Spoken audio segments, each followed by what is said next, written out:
What's up, everybody, and welcome back to another episode of Down the Fairway. In today's episode of Down the Fairway, I'm going to go into the intricate details of the grip and shorter upshots, so inside 250 to 200 feet. One of the things that I see amateurs and pros alike doing is they don't have the pressure points in the grip. A lot of people try to have a back-loaded grip in their short upshots. I'll go into detail of that right now. Here is the back-loaded grip right here. I could basically take my thumb and my index finger off of the disc, and this back here is where I'm getting the power and hopefully the accuracy. Now this is tough because now your arm speed is going to have to increase in order to get these fingers to properly get off of the disc in your release point. What this does is it makes it tougher to put the proper spin and to be more accurate on your release point, to where if I'm like this, I have to throw it harder and I'm not going to be able to guide the disc to a release point. I'm gonna have to rip it out of my hand. Now, a lot of times with this back-loaded grip, it feels more comfortable to curl the finger underneath the rim. Now you're loaded back here, you're also loaded up here, but in order to get this out of your hand, it's gonna have to rip out of that front finger. This is what is going to cause the wobble that I see a lot of people have, which makes it super tough to be accurate in windy conditions and with shorter upshots. The reason for that is you have to get it to pop and pull off of that index finger. It'll look something like this. Grip. Now, if you were to watch the flight of the disc that I just threw, initially there's going to be a little bit of wobble, and the reason is because I'm trying to down tempo my swing for a shorter shot. In order to get it out of my hand, it has to rip off of that front index finger, and what happens is it comes off of there, and with a down tempoed swing it doesn't match up, and that's where you get the wobble. Let me grab it. With a lot of practice, this grip that I'm showing you right now, you can become good and accurate at all distances with this grip. I'm only giving you advice for a quick fix for under 250 feet. And here's how you do that. Take the disc with these two fingers, the thumb and your index finger, grab the disc and dangle it down into your palm, not placing these fingers on the disc yet. Do not curl this under like so. Leave it pinched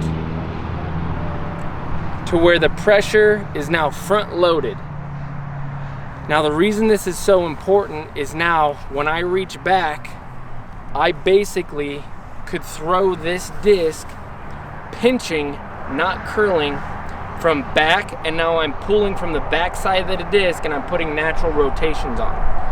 Because I'm not curling, I don't have to throw it hard in order to rip it out of my hand, which means I'm going to then in turn get rid of that wobble. Now what I want you to do, now that you have that, so don't curl, pinch.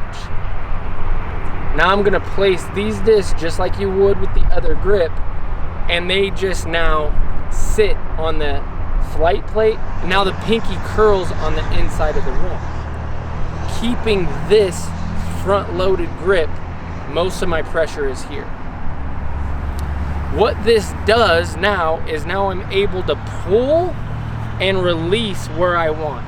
I like to give the analogy of a dart player, how they pinch, throw, release. So the pressure is back-loaded, and then when you get to your release point, then you're releasing, right? And that's technically the same thing I'm trying to teach you right now. Pinch, load, back to front. These basically aren't doing anything, and now I'm pulling and releasing like a dart player. What that will do is now I have complete control under that 250 feet. I'm not having to release it, and my arm swing doesn't have to be fast because it is easier to come out of the hand. Back, pinched, release. A big problem I see with a lot of players is with the other grip, it really promotes the grip lock because it's tough to get that out and to have the right pop to get it to go where you want with touch. This allows you to have an easier release, having that front loaded grip. These just place on the hand, and now I'm able to pull, slow down. There is going to be no speed that I hit with my arm speed, which is going to make it tough for that to come out of my hand. Now this grip is not going to be powerful. It's going to be, like I said, just for that under 250 to 200 feet and in. In order to get power past that, you gotta have spin. This essentially takes the spin and rotations off of the disc because now my arm speed doesn't have to be crazy, and then I'm able to have a great release point and I have control over the whole flight of the disc. If you go back into other episodes of Down the Fairway, I give you more tips on hand position, how it has to be above the elbow in order to have that touch. But this promotes that down the fairway. It all kind of entwines together. Now the reason I'm doing this down the fairway is because recently I've had a lot of lessons, and this is the one thing that I've been really helping people with. I've seen drastic changes in these lessons for amateurs and pros alike, just switching that pressure point from back to the front of the disc, and it's been very helpful. So I wanted to give it to the masses. I'm going to give two examples here. I'm going to give one of the front loaded grip, kind of like a power grip, where I curl the index finger around the rim, and then I'm going to go to the one that I'm trying to teach. I'm going to do one in regular motion, one in slow motion, so you'll get a good example of both in both real time and slow motion. So this is front loaded grip, trying to be accurate at 200 feet.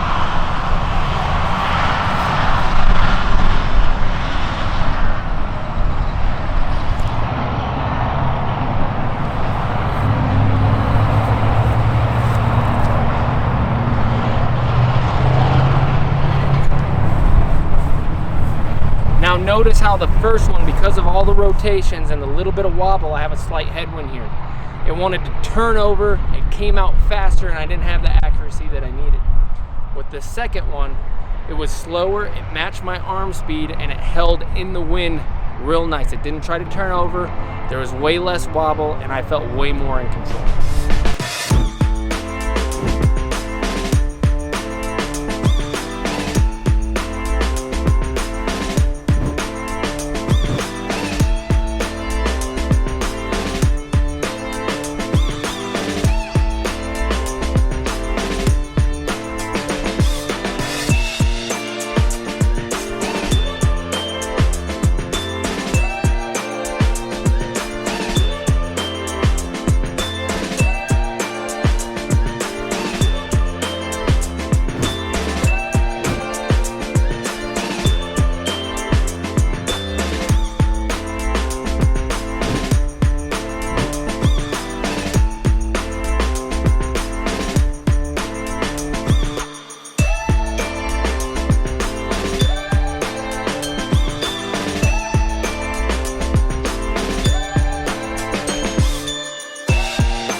One of the things that I notice, especially with a lot of online clinics, is they give examples of certain things that you have to do, but they don't go into those intricate details like I promised you in this.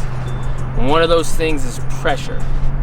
When you see somebody gripping the disc, a lot of times you just say, okay, I have to grip it like that, and then I throw it the way that this pro or that teacher is throwing.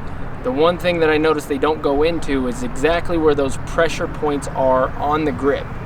And a lot of times it could be as easy as changing from the back-loaded grip to the front, or from the front to the back.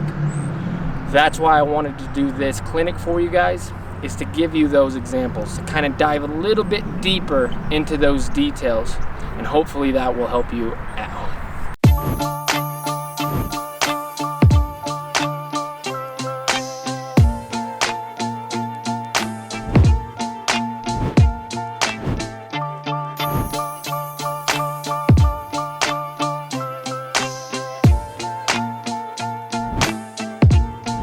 Now, one of the quick fixes for this that I see a lot of people go to when they can't find that touch with the putter is they'll get an overstable putter.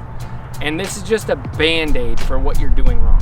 I suggest getting a putter, sticking with it, trying this new grip instead of going to something super overstable that doesn't have the speed to go past, and then you'll have more touch in the long run, and this will help your game in order to land flat with something that's not going to want to end to the left.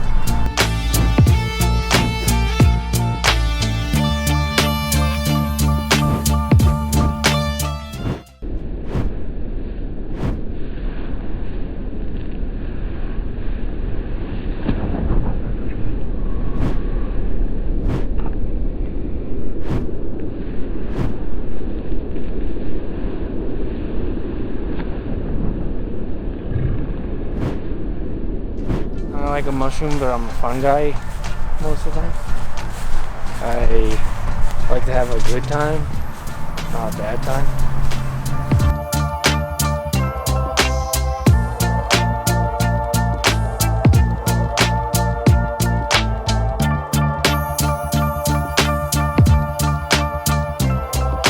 Thank you guys for watching this episode of Down the Fairway.